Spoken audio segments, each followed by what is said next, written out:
Thank you, Mr. President. Good afternoon, good evening, everyone on the floor. I stand here to speak, not to antagonize anybody, Mr. President. I just want to make my prefatory remarks, but rather in accordance with my conscience and duty. If I offend anyone in advance, I will ask that you please accept my apologies and accept the fact that despite the dangers and concerns by my family, I abide by my conscience and duty to our country. Mr. President, I rise on a matter of personal and collective privilege as the chairperson of the Blue Ribbon Committee. I inform the public of our findings of these matters of public interest investigated through 18 hearings throughout 7 months, detailed in our report, and I move that our draft report and its attachments be inserted into the Senate's records. It is our duty to the Filipino people in these matters. A, of transcendental importance amounting to at least 1.1 billion pesos or 11 billion pesos of the people's money, and B, of the integrity, dignity, and independence of the Senate. From the very beginning, Mr. President, I never asked to be given the position of the Blue Ribbon Committee. I think the former Senate President, Coco Pimentel, as well as the current Senate President, our esteemed colleague, Senate President Soto, is aware that I did not ask for any committee, that it was handed to me. I never asked for it, and I took it out of duty, knowing that you need a lawyer in the Committee on Blue Ribbon. The Senate of the Philippines basically has two constitutionally assigned functions, Mr. President: lawmaking and two, oversight. And in pursuit of the latter, our rules created the Committee on Accountability of Public Officers and Investigations, called the Blue Ribbon, which is tasked to make findings or judgments, if you will, and it is very unique. It is the only committee that can do that in the Congress, tasked to have judgments on malfeasance, misfeasance, or nonfeasance committed by public officers and their cohorts or accomplices, e.g. those in the private sector. Therefore, the Senate is accountable to the people to report on its findings and to tell the people what we have done in this investigation. We owe them no less, Mr. President. Our findings or recommendations are of great persuasive nature, especially when seen in the light of the convictions of former Commissioners Argusino and Robles of the Bureau of Immigration and the filing of criminal cases and eventual detention of the accused in the drug cases that we had previously investigated. In fact, Mr. President, your committee is the only committee in the whole history of Congress that has managed to get people locked up in jail for life. For this particular investigation on Pharmally, we owe it to our constituents, the people of this republic, whether or not we are in favor of the draft partial committee report. Our mandates command us no less. At the onset, I was touched by our healthcare workers, Mr. President. Their plight was really in a very sad situation at the time. And they, the healthcare workers, despite being our frontliners, had to plead in the midst of the pandemic with the government just so they could receive the salaries, benefits, and allowances that were due to them, as they and their patients were dying or were getting sick. This was the original impetus for the hearings. I was joined there by Senator Pimentel, Senator Pangilinan, and Senator Hontiveros, and Senator Drilon, if I'm not mistaken. We succeeded in passing Republic Act number 11713. That would be what we call the resulting legislation out of that investigation, Mr. President. The Public Health Emergency Benefits and Allowances for Healthcare Workers Act, which became law in April 2022, Mr. President. But in our investigation, further led us to a clear and disconcerting and evidence-based findings of fraud, waste, and abuse pursuant to the report of the Commission on Audit when we went further down that rabbit hole. the executive viciously attacked COA and the Senate. Since then, the issues of grave importance, such as the separation of powers among the great branches of government, the right of the Senate to exercise its oversight functions, and the right of the public to know, arose, Mr. President. Now, Mr. President, in connection with this, James Madison, former President of the United States and one of the founding fathers of the United States of America, in Federalist Number 58, 1788, said, "An elective despotism was not the government we fought for, but one in which the powers of government should not be so divided and balanced among the several bodies of magistracy as that no one could transcend their legal limits without being effectively checked and restrained by the other." Yung pong ating gobyerno ay talagang hinati na tatlong hanay para hindi mag-aabuso yung isa sa isa't isa. Ayan po ang tinatawag na balance of power or the distribution of governance power, governmental powers. Judiciously exercising our oversight powers, your committee, the Blue Ribbon Committee, motu proprio and with several resolutions, launched this investigation, circulated its report, and has been following up with senators for their signatures signifying their votes. Our latest letter thereto is dated 20 May 22. I have a copy here right now, Mr. President, and I'm attaching this as part of the record. I look forward to clarity on the respective positive or negative responses of our senators. I even look at the possibility that they may say they will dissent, or they will amend, or they will interpolate, which has been the practice. The senators are representatives of the people and who possess a national constituency. We require our fellow senators' votes so we can bring Pharmally to the plenary. If you are voting for or against our report, let us make it clear in the record. Unang-una po, ang Senate Blue Ribbon Committee ay talagang yan lamang ang tanging committee na binigyan ng napakalaking kapangyarihan para palabasin ang malfeasance, misfeasance, and nonfeasance. At kailangan magkaroon tayo ng closure dyan. The reading and inclusion of any document in the record of the Senate as well, by the way, in the journal, may be ordered upon request of a senator after his brief explanation of the object of his request, which is what I'm doing right now, Mr. President. The Senate's full disclosure on the Pharmally plunder controversy achieves closure for our people. I am doing this as chairman, and a chairman in a quandary. I respect my fellow members. I do not try to antagonize them or badmouth them. I respect the Filipino people.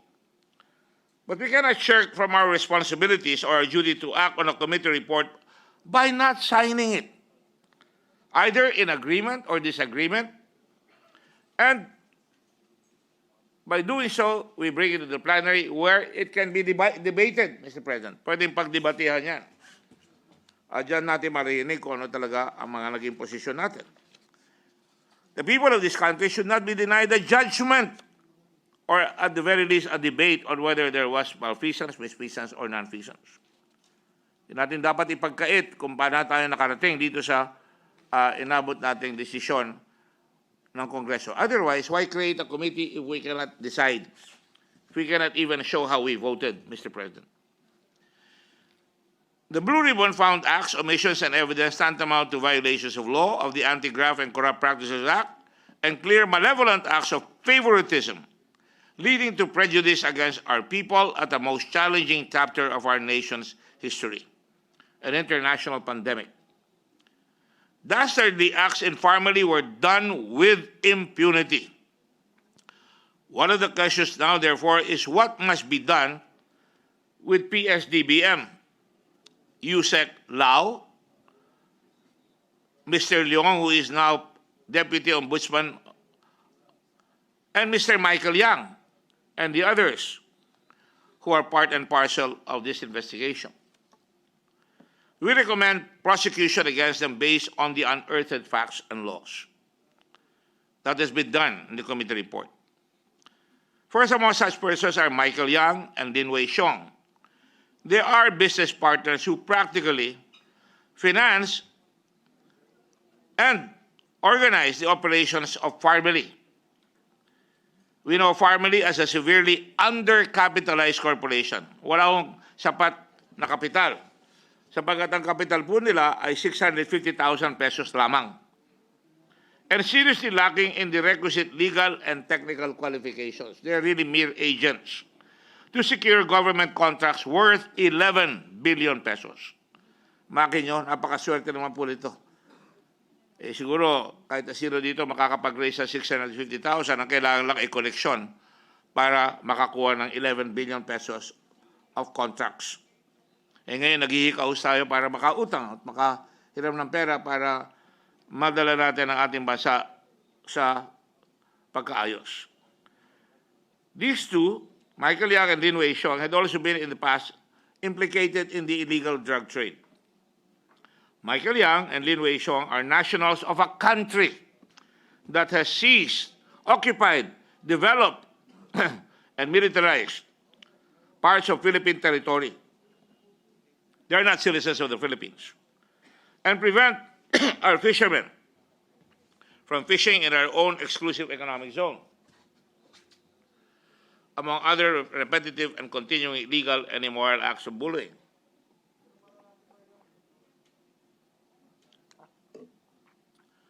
The wife of Lin Wei Xiong, Rose Nono Lim, even ran for a congressional seat in Quezon City and was accused of massive boat buying, probably financed by her husband's, and her husband's partner's illegal activities. On many years, they did not even pay taxes. And when they did pay, they paid only a few thousands. From businesses commenced in Davao in 1999, Michael Yang only began paying income taxes in 2018. And as of 2021, had only paid 191,600 in total, consisting of 7,600 pesos in 2018. Yun lang po ang binayad na tax. 110,000 in 2019, and in 2020, 74,000 for a total of 191,600. Para mga linta, acting like leeches, they suck the blood out from all of us. Nagpalaki sila. They fattening themselves without even giving back to our country and its people who have welcomed them here. Their plunder was truly phenomenal, perfidious, unprecedented. They cannot be allowed to sojourn here any longer. Dapat dinideport yan pagkatapos mahusgahan. Expedited proceedings must now be initiated for these persons' removals. Pero wala pa ata ako narinig o nakikita na ginagawa ng ating gobyerno. In fine, our hearings, the testimony heard, and the documents collated all point to Mr. Yang Hong Min, aka Michael Yang, as the one who not only financed and operated, but given his tremendous influence, engineered this whole odious enterprise. The nefarious scheme would not have been successful without the indispensable cooperation of public officers, who must be held accountable. Lloyd Christopher Lau, erstwhile head at Procurement Service, Department of Budget and Management, PSDBM, and Warren Rex Leong. They are subordinate of Mr. Lau and now overall na-promote pa. Pagkatapos hindi makuha si Lau sa ombudsman, deputy, pinalatan naman ni Leong, the second highest anti-graft official of the Philippines. At yan, inamin ni Presidente, na yan ay makakatulong niya nung kampanya niya bilang presidente at nung siya ay mayor. Evidence shows that Lau confessed even to negligence in ensuring procurement of medical items at best and lowest prices, from pharmaceutical products, manufacturers, and supplies, rather than persons or corporations without the appropriate legal, technical, and financial capabilities to guarantee supply to the government. Lau gave 8 to 11 billion pesos worth of government procurement contracts to Pharmally, Pharmaceutical Corporation, a corporation without the appropriate legal, technical, and financial qualifications required by law for procurement contracts. Malinaw po yan, kahit na emergency purchase. Evidence also shows that Liao's assistant, was procurement director of PSDBM when it gave the procurement contracts to Pharmally. He signed documents for approval by Liao. He was in charge of requesting quotations from possible suppliers and recommending the approval of price monitoring or market survey reports, which suggested that Pharmally submitted the lowest bids and to justify award of the contracts to Pharmally. For example, for a 54 million peso contract for face masks under purchase order P020-00181-CSE on April 20, a review of the actual bid proposals of the two other companies would reveal that these were dated 15 April 2020, a day after the date of purchase order to Pharmally, which is 14 April 2020. The supposed bid of two other companies, Cosmic Technologies Incorporated and Ashton Homes, used in the price monitor market survey report of PSDBM, were both dated the day after the purchase had already been awarded to Pharmally. Talagang lokohan. Liao and Leong, public officers, are clearly criminally liable under, among others, the Anti-Graft and Corrupt Practices Act. Section 3E, Republic Act 3019, undue injury to any party, including the government, or giving any private party any unwarranted benefits, advantage, or preference in the discharge of its official, administrative, or judicial functions through manifest partiality, evident bad faith, or gross and inexcusable negligence. And Section 3G, entering on behalf of the government into any contract or transaction, manifestly and grossly disadvantageous to the same, whether or not the public officer profited or will profit thereby. PSDBM Inspection Division Officer in Charge, Jorge Mendoza, admitted to not seeing, inamin niya, and thus not inspecting the supplies personally. Instead, he just relied on documents and followed the instructions to him by his superior to simply sign the requisite documents to make it appear that supplies had actually arrived and been inspected and delivered to the PSDBM when in fact they were allegedly still en route from China. Parating pa lang, pinayagan na, pinirma na nang hindi nakita. PSDBM Inspection Officer Mervin Ian Ditang Quintic admitted to signing inspection certifications despite lack of actual inspection, citing orders from PSDBM management, particularly accounting office, for them to simply sign them. Pirmahan nyo na lang. Huwag na kayong tumingin. There are from Pharmally Pharmaceutical Corporation itself other co-conspirators in allowing its corporate vehicle to become an intermediary for graft and corruption under the revised Corporation Code. Wang Suyan, Pharmally's president, a Singapore national now, who is a fugitive from Taiwan for allegedly stealing approximately 1.2 billion pesos just a few days after he incorporated a company named Pharmally in the Philippines. Lincoln Ong, a former interpreter of Michael Yang, na sa kanyang admission 80,000 lang ang kanyang sweldo, who admitted that Michael Yang was Pharmally's financier. Crisel Mago, Pharmally's regulatory affairs manager, without a valid TIN and should be charged for perjury. Dami niyang pabalik-baliktad na ginawa. The Dargari siblings, Mohit and Twinkle, respectively the corporate secretary Mohit and the president Twinkle of Pharmally, are also crucial cogs in the machines, in the corporate wheel, in the corrupt wheel. The Darganis attempted to frustrate the Senate's efforts towards uncovering the truth by, after being cited in contempt and under questioning from Senator Hontiveros and yours truly, trying to escape to Malaysia, initially to Qatar or Dubai, and when the plane broke down, to Malaysia via a chartered jet that came from Singapore and waited for them in Davao City. Ang halaga ng charter ay $151,000 at yan ay patungo sa Qatar pero ginamit rin nila patungo sa Malaysia. The Darganis thus demonstrated and remain to be serious flight risks. Kaya hanggang ngayon, nakakulong sila sa Pasay. Pinakulong ng inyong committee. If they are released sooner than June 30, then they will surely abscond and leave the Philippines. Nahuli sila sa aeroplano. Talagang sinadya at binabati ko ang ating Sergeant at Arms na siyang lumika ng pagkakataon para mahuli mga ito sa Davao City. At doon sila kumuha at gumamit pa ng pangalan na peke para makalabas. Dala-dalawang passport itong dalawang ito. Moy Dargani failed to pay donor's tax when he admitted to giving Twinkle Dargani with a 25 million Lamborghini, Mr. President. Pero pa yung mga kotse nila, Lincoln Ong, tatlong kotse na mga Porsche. Pati si Michael Yang may Porsche. Pati si Rose Ong, ang gaganda ng kotse, may Cadillac, Escalade. At kompleto, pati pagtira doon sa tinatawag natin sa Forbes Park at saka sa Dasmariñas.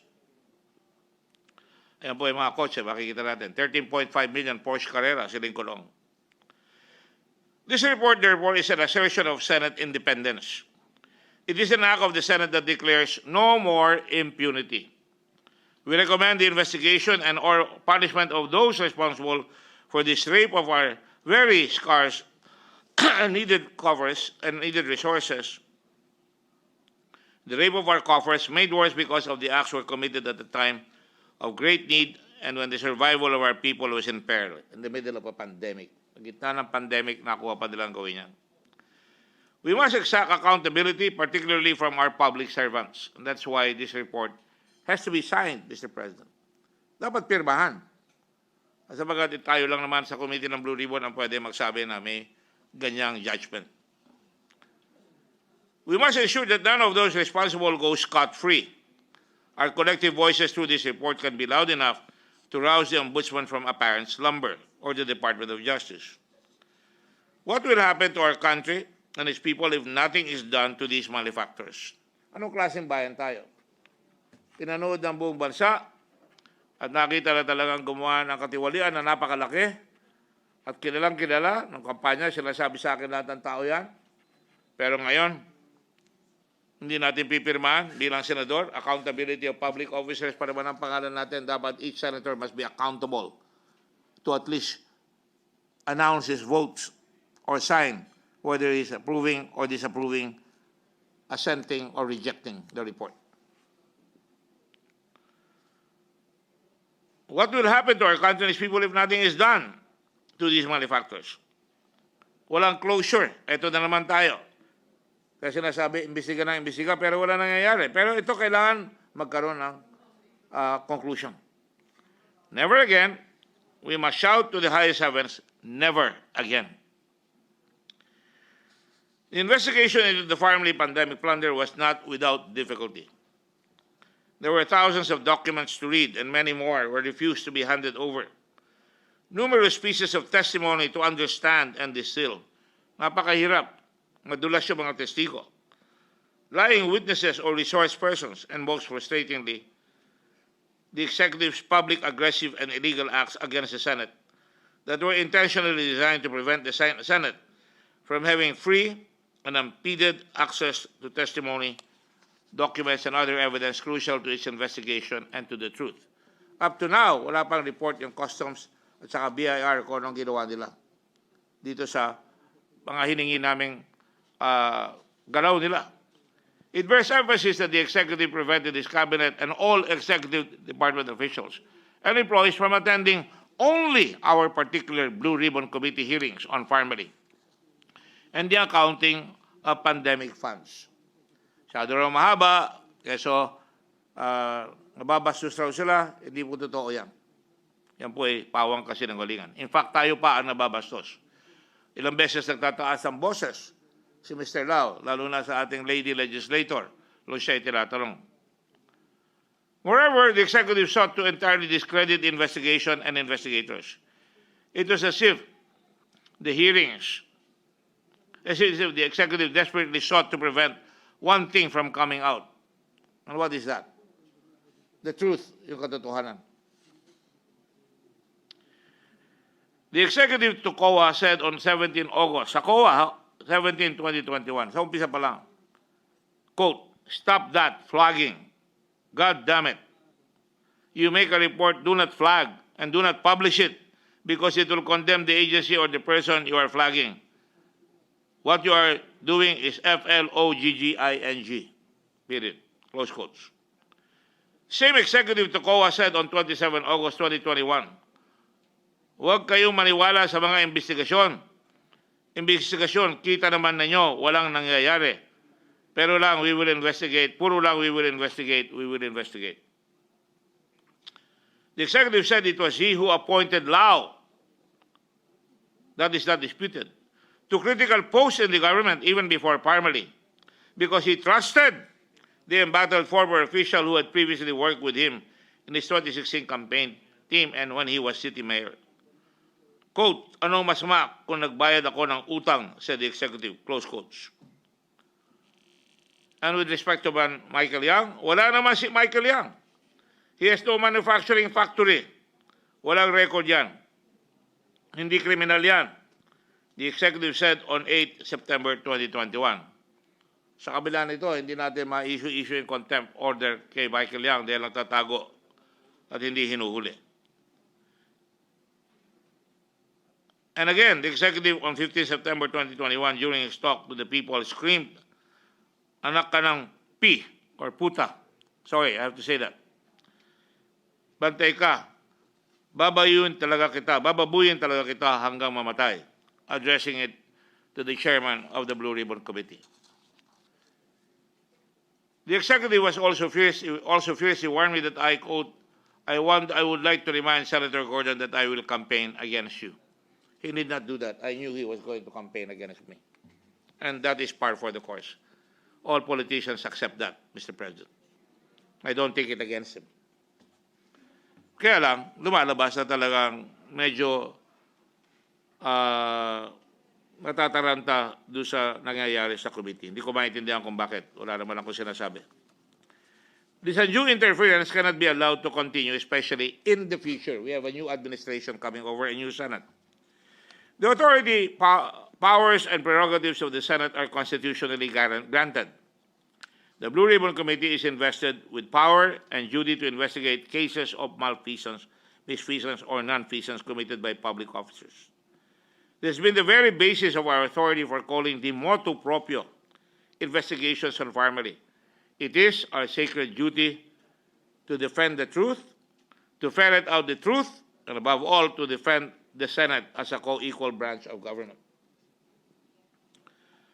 Those things said, I urge you, all of our members here, to continue to ensure that the Senate remains independent, to remain resistant and free from undue constraints imposed by the executive, and to remain the bastion of the rule of law. After all, is it not true that a central precept of our government structure is that the Philippine Senate is independent? For their support, solidarity, and principled stand, I thank the people who have signed, the senators who have signed so far. Senate Minority Leader Franklin Drilon, Senator Pampilo Ping Lacson. I think he will propose amendments as well, and this could have been done by the other senators who did not sign. Senator Emmanuel Pacquiao, without reservations. Senator Leila de Lima, Senator Aquilino Martin Coco Pimentel III, Senator Kiko Pangilinan, who made reservations to interpolate. Senator Lisa Ontiveros Barakel, who made reservations as well. And Senate President Pro Tempore Ralph G. Recto only a few days ago, as promised, signed, and that he would make some amendments on the committee report. Something that I wish could be done hopefully tomorrow, so that if it is discussed, then we can debate and make amendments. Salamat din po sa napakaraming grupong nagbigay sa amin ng lakas upang ipagpatuloy ang labang ito. Hindi po laban ito. Ito ay ang ating paninindigan. Hindi laban ito. Wala naman po tayo kinakalaban. Kasama po dito ang iba't ibang haligi ng healthcare sector. Filipino Nurses United, Philippine College of Physicians, Philippine Society for Microbiology and Infectious Diseases, Philippine Neurological Association, Philippine Pediatric Society, Makati Medical Center, the Integrated Bar of the Philippines, Philippine Bar Association, the Chamber of Commerce of the Philippine Islands, Child Rights Network, Bishops Businessmen Conference, Investment Houses Association of the Philippines, Financial Executives Institute of the Philippines, Judicial Reform Initiative, Management Association of the Philippines, Makati Business Club, Shareholders Association of the Philippines, the Ateneo de Manila University, Ateneo de Naga University, Xavier University, Ateneo de Cagayan, De La Salle University, De La Salle University Shape Up, Defeat COVID-19, Wilson's Policy Center, UP College of Law, Class of 1972, De La Salle University, again, College of Law, St. Paul University, Manila, San Beda University High School, 1962, graduates, nakaklase po ng ating Pangulo yon. And Ateneo de Manila University High School alumni groups of classes 1957, 61, and 1965. Again, I respectfully move that the report I circulated for signatures and which had garnered 9 signatures be inserted into the records of the Senate. To allow future generations to read and judge for themselves what we had done, in order to recommend the punishment of those responsible for the billions of pesos mess, and hopefully to even recover the money that has been stolen from our country. We have a responsibility to let the public know how we voted to protect the Senate and the integrity of its proceedings. Otherwise, why would we still call ourselves senators if we cannot reveal our position and cannot justify our positions? This is the forum of the people. This is the Senate of the Republic of the Philippines. Here, we can debate, we can admit, we can reject, and we can take our positions. And the people can listen to these positions so that they will be guided accordingly. We are all in the pursuit of truth. Katotohanan lamang po. Fighting all the time for a government of the people, for the people, and by the people. Let us give hope to our law-abiding citizens that there is still meaning in choosing what is moral, what is lawful, what is just, and what is right. Tandaan po natin, ito ay ginawa ng panahon ng talagang pandemic na nakakatakot na maraming namamatay. Let history and more importantly, the sovereign Filipino people ultimately be our judges. Maraming salamat po sa inyo lahat. Yan po ang aking report at kung maaari, sana mahikayat natin pumirma pa yung gustong pumirma. Binigay ko lang kay Senator Gatchalian kanina yung gusto niya rin basahin. At kung yun ay magagawa, pwede pa natin pagdiskusyan yan bukas. At kung di naman, again, I reiterate my motion to insert the record and its attachment for the record, our draft report, and its attachments be inserted into the Senate records, including this speech. Thank you very much, Mr. President, and God bless the Republic of the Philippines.